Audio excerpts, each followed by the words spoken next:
terus sampai pada titik peristiwanya, kenapa tetap melaju, dan kenapa terus sampai ke markas.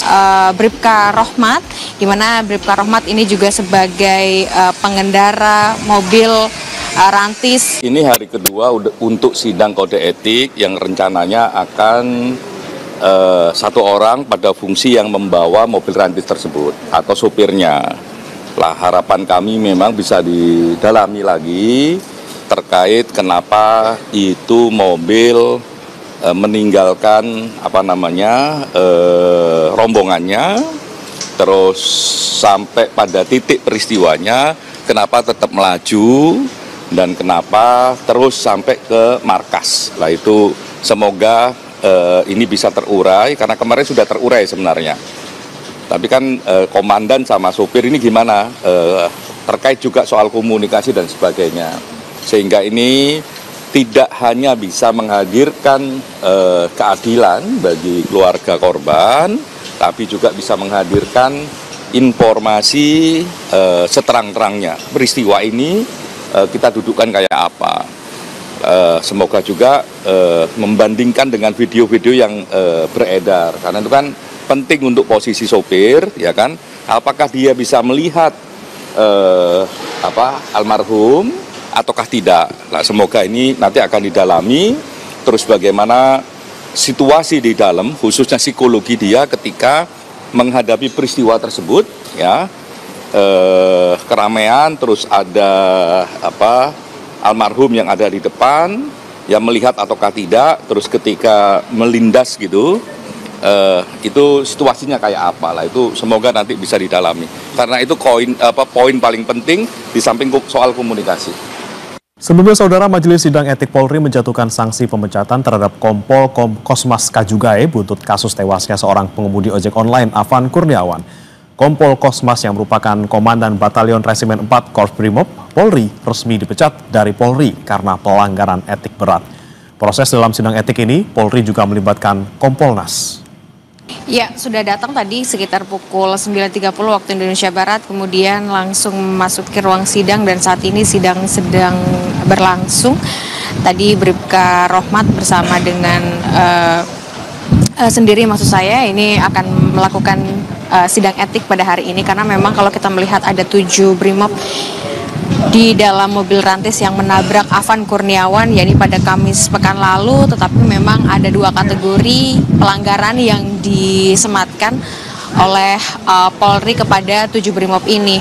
Jadi ada 2 kategori, yakni kategori pelanggaran berat, kemudian ada kategori pelanggaran sedang. Kalau kategori pelanggaran berat ini memang untuk Kompol Kosmas yang kemarin juga sudah dilakukan sidang etik dan kemudian mendapatkan sanksi administratif, yakni adalah PTDH atau pemecatan dari Polri. Kemudian yang hari ini adalah Bribka Rohmat, di mana Bribka Rohmat ini juga sebagai pengendara mobil rantis dan menabrak Afan Kurniawan dan saat ini sedang sidang, dan memang ini juga masuk dalam kategori pelanggaran berat yang kemudian ini disidang secara bergantian begitu ya, artinya kemarin sudah Kompol Kosmas, kemudian hari ini Bribka Rohmat. Nah, 5 yang lainnya ini masuk dalam kategori sedang, di mana ini untuk kapan sidang etik dilakukan untuk 5 lainnya ini belum disampaikan hingga saat ini, atau kami masih menunggu konfirmasi dari Mabes Polri terkait dengan hal ini. Tapi kalau melihat dari sidang hari ini dan juga kemarin, ada pihak eksternal begitu yang hari ini juga datang untuk bisa melihat, memantau sekaligus mengawasi bagaimana transparansi dari sidang etik yang dilakukan pada hari ini. Karena selain dari pihak internal, yakni dari Polri sendiri, ada juga pihak eksternal, yakni dari Kompolnas, kemudian dari Komnas HAM. Tentu kita mengharapkan adanya transparansi dari sidang etik yang dilakukan pada hari ini, Saudara, karena memang beberapa video yang beredar terkait dengan bagaimana posisi dari Afan Kurniawan saat tertabrak, kemudian bagaimana mobil rantis ini melindas Afan Kurniawan, ini juga nanti akan didalami. Tadi dari Kompolnas yakni Khairul Anam mengatakan bahwa memang untuk persidangan di dalam nanti juga akan menjelaskan bagaimana teknis dari penglihatan sang pengendara itu sendiri, yakni adalah Bribka Rohmat. Apakah memang dari Bribka Rohmat situasinya melihat Afan Kurniawan setelah ditabrak atau tidak, kemudian bagaimana posisi mobil pada saat itu, dan apa saja komunikasi yang terdapat di dalam mobil pada saat itu. Karena kalau kita melihat juga komandan atau pimpinan yang paling tinggi di dalam mobil bersama dengan 7 Brimob ini adalah Kompol Kosmas begitu. Nah, apakah ada komunikasi antara keduanya atau kemudian bagaimana komunikasi di dalam mobil rantis tersebut? Ini juga nanti akan didalami di sidang etik yang hari ini sedang menyidangkan Bribka Rohmat. Dan kalau kita melihat lagi bagaimana hukuman atau sanksi yang diberikan kepada Kompol Kosmas yang kemarin sudah disidangkan, ya memang dinyatakan melanggar ada beberapa pasal. Pasal yang pertama adalah pasal 13 ayat 1 PP nomor 1 tahun 2003 tentang pemberhentian anggota Polri, jungto pasal 4 huruf B Peraturan Kepolisian nomor 7 tahun 2002 tentang kode etik profesi dan Komisi Kode Etik Polri, di mana ini berbunyi anggota Kepolisian Negara Republik Indonesia dapat diberhentikan tidak dengan hormat dari Dinas Kepolisian Negara Republik Indonesia karena melanggar sumpah atau janji anggota Kepolisian Negara Republik Indonesia, sumpah atau janji jabatan, dan atau kode etik profesi Kepolisian Negara Republik Indonesia.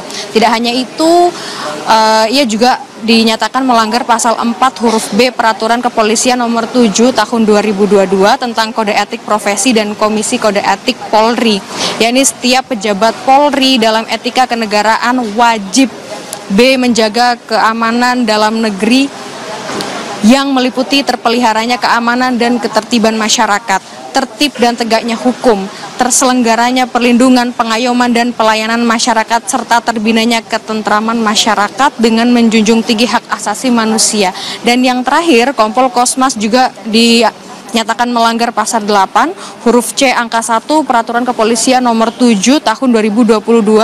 Setiap pejabat Polri dalam etika kepribadian wajib C. menaati dan menghormati satu norma hukum. Sehingga kalau kita melihat kemarin bagaimana sanksi yang sudah diberikan kepada Kompol Kosmas, ini juga ada dua. Yang pertama adalah sanksi etika dan juga sanksi administratif. Kalau sanksi administratif, yakni penempatan dalam tempat khusus atau patsus selama 6 hari, yakni dari tanggal 29 Agustus sampai 3 September 2025. Kemudian untuk sanksi administratif, ini adalah pemberhentian tidak dengan hormat atau PTDH alias pemecatan dari Polri. Jadi memang untuk pelanggaran berat yang disematkan kepada Kompol Kosmas dan juga Bribka Rohmat ini adalah PTDH begitu. Tapi nanti kita akan lihat apakah dari Bribka Rohmat juga akan mengalami hal yang sama atau diberikan sanksi yang sama seperti Kompol Kosmas, yakni PTDH atau pemecatan tidak dengan hormat. Nanti kita akan tunggu bersama.